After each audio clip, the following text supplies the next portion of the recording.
Hey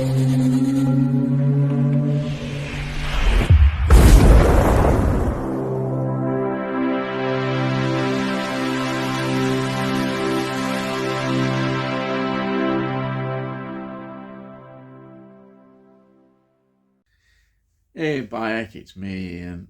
And in today's video, well, I'm continuing my look at the X-Files. And this is Gethsemane from 1997. Previously, we'd had Demons, and the next one will be the season 5 opener, Redux. Now, this is season 4, and it is episode 24, which means it's the season finale. And it's very much part of the mythology episodes. It's quite an important episode, I would say, as often these mythology episodes. Now, it was transmitted on the 18th of May 1997 on Fox, 13th of July 1997 on Sky, and on the 4th of March 1998 on BBC One. It's written by Chris Carter. He does write some of these big, important episodes, especially dealing with the mythology. And it's directed by R.W. Goodwin, who directed 9 episodes for The X-Files from seasons 1 to 5.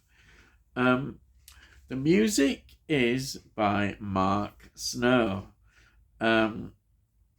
So let's get into the cast. We have got David Duchovny, who plays Fox Mulder. We've got Gillian Anderson, who plays Dana Scully. Then we have got Charles Cioffi, who plays Scott Blevins. Now, some interesting film roles have included Clute, 1971, Shaft, 1972, Crazy Joe, 1974, Time After Time, 1979, great film there, Missing, 1982, Newsies, 1992, Used People, 1992, Shadow Conspiracy, 1997, Amy's Orgasm from 2001. Yes, that's an interesting one. And then some TV series and TV films. Then we have got Sheila Larkin, who plays Margaret Scully. She's been in this quite far, appears definitely at certain points in this series she has done. Then we have got Pat Skipper, who plays Bill Scully. Now, he was in Wall Street, 1987. Lethal Weapon 2, 1989, which is a good film, isn't it? Predator 2, 1990. Memoirs of an Invisible Man, 1993, John Carpenter film. Demolition Man, oh yes, 1993. Hellraiser 4, Bloodline, another from 1993, I think. Independence Day, 1996. In the Light of the Moon, 2000. Seabiscuit. These are just some. These are not all of them highlights. 2003.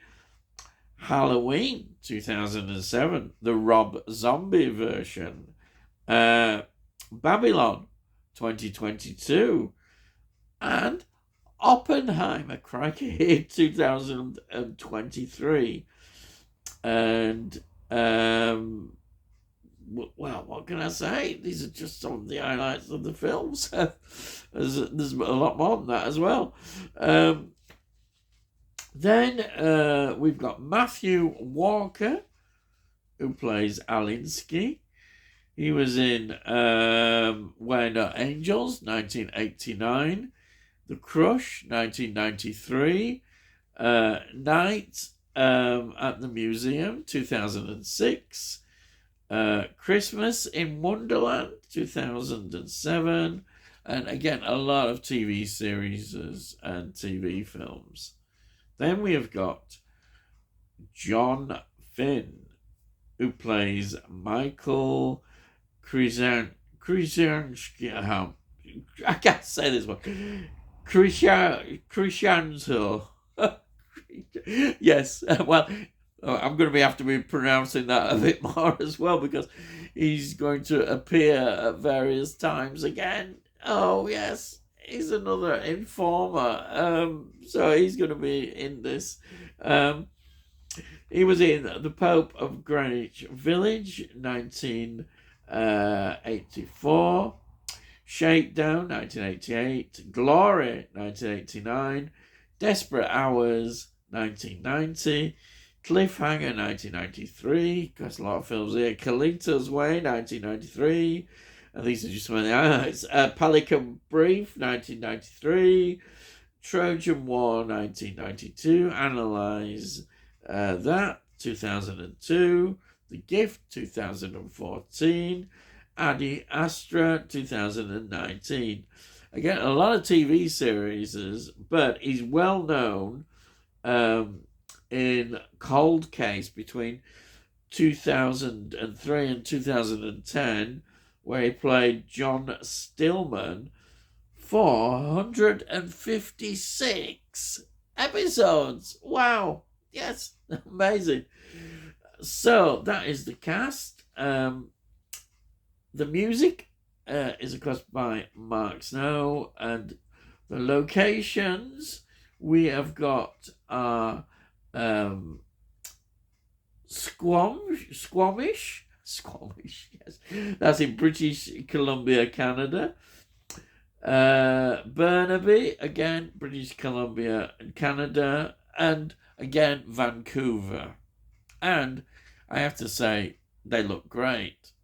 But also, the icy caverns that we see were constructed inside a warehouse used for cold storage. Fits that, makes sense. And this was the most expensive and elaborate built set in the history of the whole show. Wow. Yes. So it cost a bob or two, and it does look very good. It looks very effective, you have to say. As always, everything looks brilliant in the X-Files. This is no exception. Right, so what is this about? Now, Mulder is shown evidence of an alien.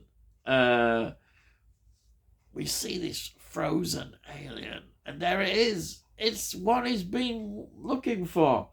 But is this part of a huge government hoax designed to deflect from secret military programs? Now, if that is so, that is going to the heart of Mulder's beliefs. It's a real threat to those beliefs if this is true. And we also see Scully struggling with cancer. And she is facing hostility from her brother. Yes, her brother. He is quite hostile to Mulder. And he shows it here. He thinks she shouldn't be working. doing this. He doesn't understand his sister at all. Reasons behind all this, and it's quite interesting seeing that. I mean, you can argue, and he's doing it from his concern and love for his sister, but he comes across as a bit of a villain. You're not supposed to be, but it's that hostility. You can see that there.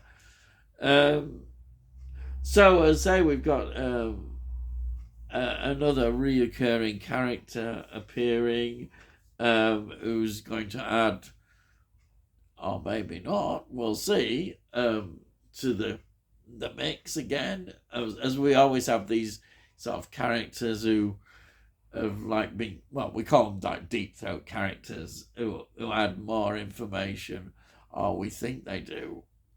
This is it. The X-Files now is a stage where it's saying, what can you trust? Who can you trust? Can you trust anything anymore? Which is like going to the core beliefs of Mulder, and of course, and Scully, who's moved along on this journey, has seen many things as well, which sort of have shown her that these things are possible. But having said that, the shock of the opening, where she makes a statement, she's made the statement that she believes it's all a hoax. And we see what looks like the body of Fox Mulder has committed suicide because of all that has happened. But do we really believe that? Of course not. Yes, there's something wrong here. That's your immediate thing. It's, we know the series is going to carry on, and we know that nothing is all what it seems in the X-Files. Therefore, this is a great opening, definitely. So when you look at the whole episode, it did receive mixed positive reviews, and it's considered by fans as one of the best mythological episodes, and I can see why. It brings all those kind of things to the table. I would argue, though, that we're kind of missing the cigarette smoking man. He's not in this episode, and I always think, because he's linked with so much about covering up the conspiracies, we'd have seen him, but we haven't. I don't know. That's just a thought in my mind when I'm watching this episode.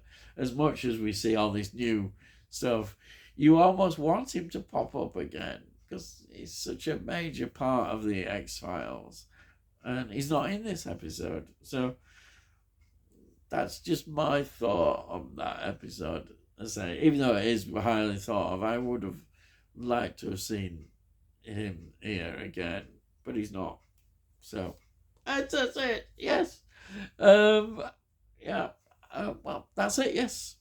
So, yes. I hope you've enjoyed this, and if you have enjoyed this, well, please give this a like. If you give it a like, it gets it out to YouTube, so hopefully other people might enjoy it. Also, if you've got any comments, please put your comments down. I always answer any comments. I love reading them. And if you're new to the channel, please subscribe. And then you can see, just have a look in the playlist. You can see all the previous reviews I've done of the X-Files. And also you see that I do a lot of other TV series and TV films, often with a nostalgic look at, that's how it is. And that's it. Yes. So, all I've got to say is, I'll see thee again.